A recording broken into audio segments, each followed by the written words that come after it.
नमस्कार दोस्तों, आपका हमारे चैनल में स्वागत है। जया एकादशी या अजा एकादशी, क्या है इस एकादशी का महत्व, जानिए मुहूर्त और कथा। दोस्तों, भाद्रपद कृष्ण पक्ष में आने वाली एकादशी जया या फिर अजा एकादशी के नाम से जानी जाती है।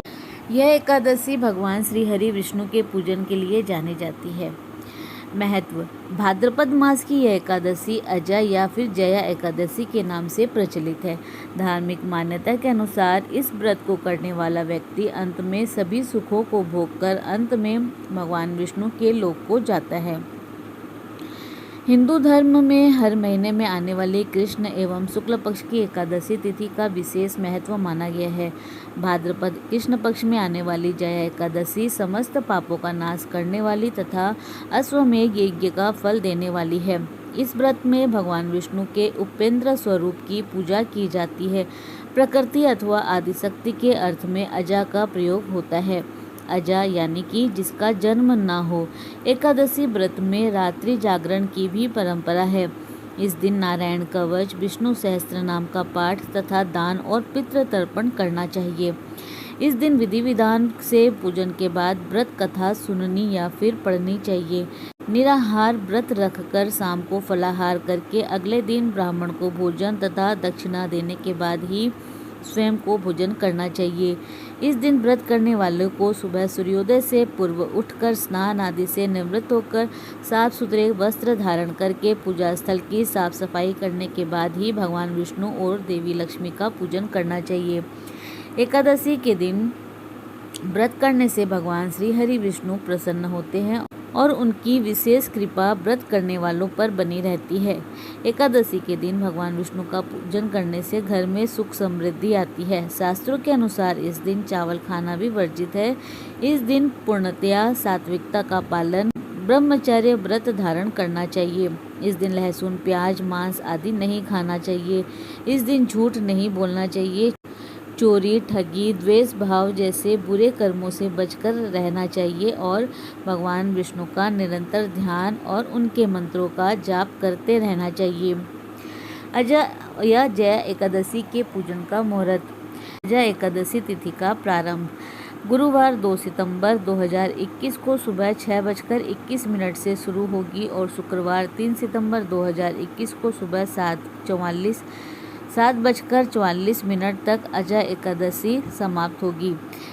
एकादशी का पारना टाइम शनिवार 4 सितंबर 2021 को सुबह 5:30 बजे से सुबह 8:23 तक रहेगा। पारना की अवधि 2 घंटे तक है।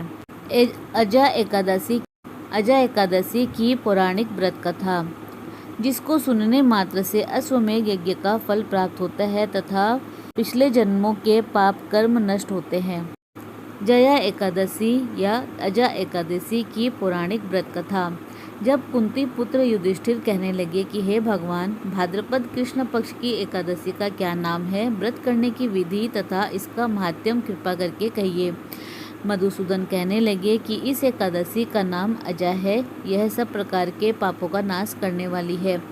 इस एकादशी के दिन भगवान श्री हरि की पूजा का विधान होता है। जो मनुष्य इस दिन भगवान ऋषिकेश की पूजा करता है उसको वैकुंठ की प्राप्ति अवश्य होती है। अब आप इसकी कथा सुनिए। इस एकादशी की कथा के अनुसार प्राचीन काल में हरिश्चंद्र नामक एक चक्रवर्ती राजा राज्य करता था। उसने किसी कर्म के वशीभूत होकर अपना सारा राज्य व धन त्याग दिया, साथ ही अपनी स्त्री, पुत्र और स्वयं को बेच दिया। वह राजा चांडाल का दास बनकर सत्य को धारण करता हुआ मृतकों का वस्त्र ग्रहण करता रहा, मगर किसी प्रकार से सत्य से विचलित नहीं हुआ। कई बार राजा चिंता के समुद्र में डूबकर अपने मन में विचार करने लगता कि मैं कहाँ जाऊँ, क्या करूँ, जिससे मेरा उद्धार हो। इस प्रकार राजा को कई वर्ष बीत गए। एक दिन राजा इसी चिंता में बैठा हुआ था कि गौतम ऋषि आ गए। राजा ने उन्हें देखकर प्रणाम किया और अपनी सारी दुख भरी कहानी कह सुनाई। यह बात सुनकर गौतम ऋषि कहने लगे कि राजन, तुम्हारे भाग्य से आज से 7 दिन बाद भाद्रपद कृष्ण पक्ष की अजा नाम की एकादशी आएगी। तुम विधि पूर्वक उसका व्रत करो। गौतम ऋषि ने कहा कि इस व्रत के पुण्य प्रभाव से तुम्हारे समस्त पाप नष्ट हो जाएंगे। इस प्रकार राजा से कहकर गौतम ऋषि उसी समय अंतर्ध्यान हो गए। राजा ने उनके कथनानुसार एकादशी आने पर विधिपूर्वक व्रत एवं जागरण किया।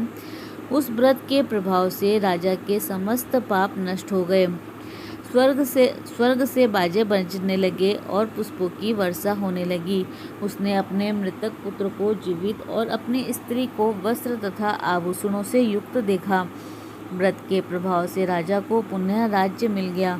अंत में वह अपने परिवार सहित स्वर्ग को गया। हे राजन, यह सब अजा एकादशी के प्रभाव से ही हुआ। अतः जो मनुष्य यत्न के साथ विधि पूर्वक इस व्रत को करते हुए रात्रि जागरण करते हैं, उनके समस्त पाप नष्ट होकर अंत में वे स्वर्गलोक को प्राप्त होते हैं।